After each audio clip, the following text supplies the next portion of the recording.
I don't take advice from everyone. What? I have a lot of people coming over to the farm. I've personally seen and visited enough farmers to see and understand that most farmers are on a preordained path to failure. Now, this is not because farming in itself is something that's meant to fail, but a lot of farmers are too good and too nice. But in this world, if you're really nice, the world will not be nice to you. Most farmers who succeed have to be ruthless. They have to be crazy and ruthless. You literally have to be crazy and ruthless to make it big. Let me explain why. Now, most farmers don't see farming as a business. They see it as a lifestyle. I'll explain to you the typical mentality of most people outside there who want to join farming. Hey, I want to quit my job one day, get out and own a farm where I can just wake up in the morning, get up and get my hands dirty, look after some animals, have some organic feed around, lay down in the sun and put on a hat and enjoy the nice weather out in the wild. That's the mentality of a farmer. Most farmers never go into farming with the thought of what does the market want? What product do they want? Will it be feasible in this location where I'm placing the farm? No. And if you come at it that way, you're certainly destined to fail.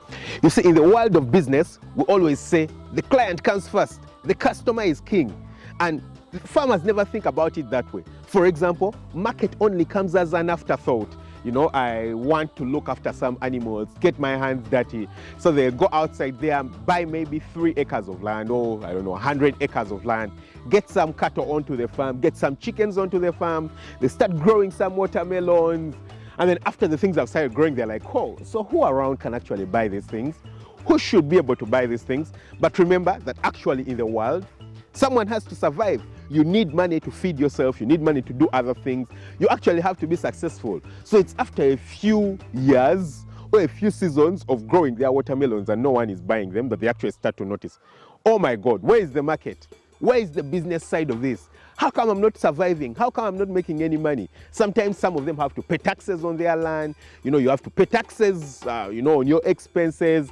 And you just don't have the money coming in. You have kids whose tuition you have to pay. You have lots of expenses like the usual human being has to, You have to buy fuel for your farm, buy fuel for your tractors. But in the end, you're not selling because for you, market was an afterthought. A lot of farmers go into businesses where the profit margins are too low because anyone and everyone around is doing the business. You understand? So if you go into farming simply because of the lifestyle, you just want to enjoy, wake up, enjoy the sunshine, man, you're destined to fail. And that's why most farmers fail. So for the ruthless farmer, you don't go into business thinking about it that way. You go into it with the thought of where is the market? You get up and you're like, now I want to join farming, but where is the market, let's say, for eggs? And then you'll decide, I think this area is starved of eggs. I'm going to go and buy land in this place, set up my farm out over there, and then I'm going to run it as a business because I know that in this place, I'll actually be able to sell. In this place, I'll be able to get the raw materials. In this place, I will succeed as a businessman, not just as a farmer. And people always see businessmen as ruthless, as crazy. Businessmen will do anything to succeed on their businesses. And so they don't want to be considered businessmen, They want to be considered some really nice people. Hey, in farming, if you want to actually succeed as a business farmer, you also have to see yourself as a businessman, that ruthless businessman. Competing on the price dimension is literally asking yourself to fail. You're going to fail. Why? Let me explain.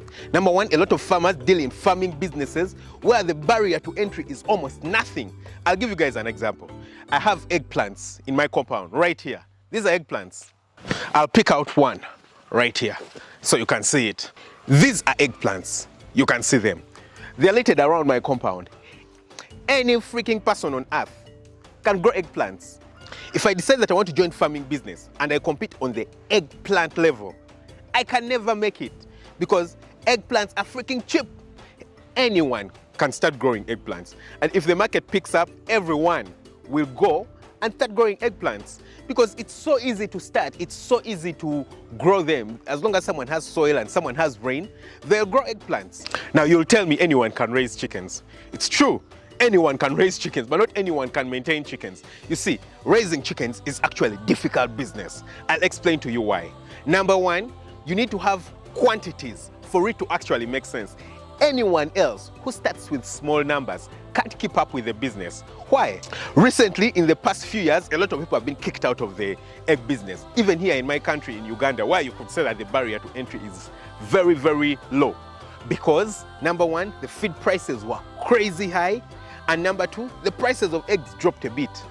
Now, if you're someone who only keeps 200 or 300 chickens, the likelihood that you will save up enough money in order to be able to buy enough maize and stock through the season is very low. You know, it has to be some mega big person. For example, for me recently, when the prices of maize were starting to rise, I was able to buy 10 tons of maize and keep. And this is just for, you know, how many birds? 4,500 birds. But it's because I knew, hey, I'm not willing to pay double the price of maize.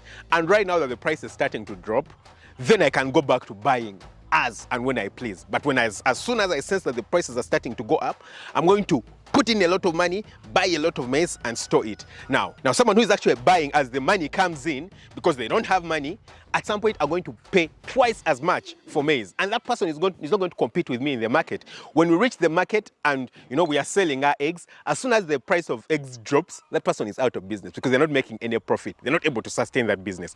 I'm actually able to sustain the business because for me, I actually bought when the price of maize is low and I still have profit margin, despite the fact that the business has gotten a little bit complicated. So yes, you have to be crazy. You have to be, you know, wild in order for you to actually make it big. You don't compete on levels of price. You don't compete on businesses where there is small profit margins. You see, the reasons as to why, for example, in poultry there is huge profit margins is because not so many people can actually do it successfully. The few people who actually try to do it over here and over there will end up failing at some point. You know, the ones who keep mushrooming, they fail, they give up, they leave and they go.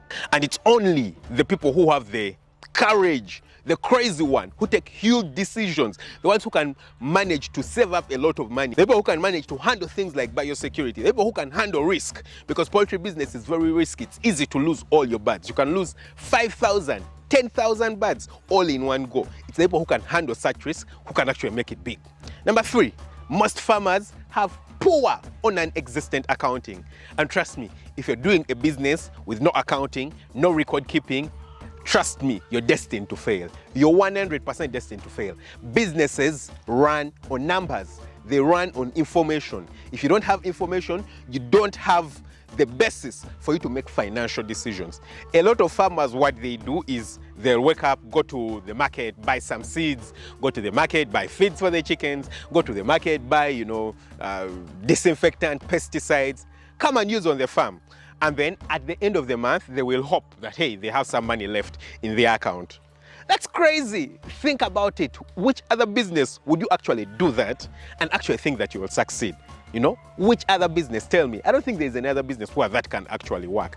You have to be able to make decisions based on your financial standing. You know, you're taking records, you're considering which people are you selling to, which people can actually afford paying a bit more for your products, which areas can you sell more product in, and those will determine where you go and sell your things. Where are you buying from? What expenses or what costs are they? Which of the sources of your raw materials actually gives you the best results? Yeah, businesses run on numbers. Businesses run on numbers, and most farmers are too nice, you know. They don't want to stress people, you know. You don't want to be there asking for receipts from wherever you buy from. You don't want to sit down and start doing accounting work. You don't want to stress the farm workers over keeping records because you're nice, you know. You want to be cool. You want the people to like you.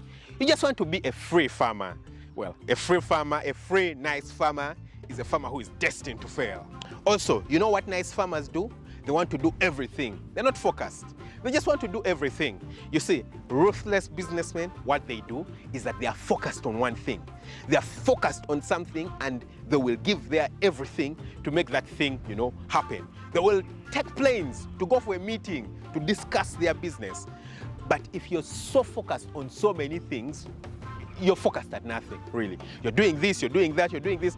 Like I've already shown you guys, I have eggplants growing around, but this is not for me, yeah? This is not business. I'm not growing eggplants for business. The guys who work here will grow the eggplants to feed themselves. And it's nice, you know? Keeps them busy, gives them, you know, a change in terms of feed. Well, it's not only eggplants we grow here. We have tomatoes, we have other kinds of vegetables. But, you know, vegetables are healthy and, you know, they keep you happy. But it's not core business. If I decide to start concentrating on growing vegetables, start concentrating on chickens, start concentrating on piggery, start concentrating on cattle, goats and sheep, if you do everything, then you're doing nothing, isn't it? Yeah, you need to focus, pay your attention on one thing and go in like crazy, you know, give it all your attention, give it all your dedication, think critically, decide how well you want to do it. Most farmers, you'll find that they are growing everything around the farm, everything, yeah? Now, it's not like I don't have a lot of things. I grow things, I grow maize, I grow bananas, you know, I grow a lot of vegetables, I have groundnuts around, I have chickens, but all these other things are not things that I focus on. Like if a bug attacked my banana plantation, I wouldn't go crazy and start doing crazy things about it. I don't pay too much attention to the maize that I grow on the farm, yeah? Because for me, the goal is the chickens. The chickens are the main business, and that's where I put all my attention right now, because I want to make it crazy big. Finally, nice farmers want to take advice from everyone, and they welcome everyone. Man, that's a recipe for failure. You know, most people on earth are actually not successful. Now, of course, there is a different definition for successful, but if you asked people on earth and went to them and asked each one if they felt like they are successful in their life, most people will tell you that they don't feel they're successful. They'll tell you that they feel that there's something more that they can do. Like, you know, they need to do this in order for them to consider themselves successful. So that means most people on earth are actually not successful, isn't it? Now, if you're taking advice from people who are not successful, what do you expect? Failure, because most people are failures. Hey, don't be a failure. You need to be able and ready to take advice from the very best of the best. That's what the ruthless, crazy people do. They don't take advice from everyone. For me, I don't take advice from everyone. I have a lot of people coming over to the farm. When I was quitting medicine, I had a lot of people advising me. I didn't take their advice. My decision, in the end, has been justified because of how quickly I have grown.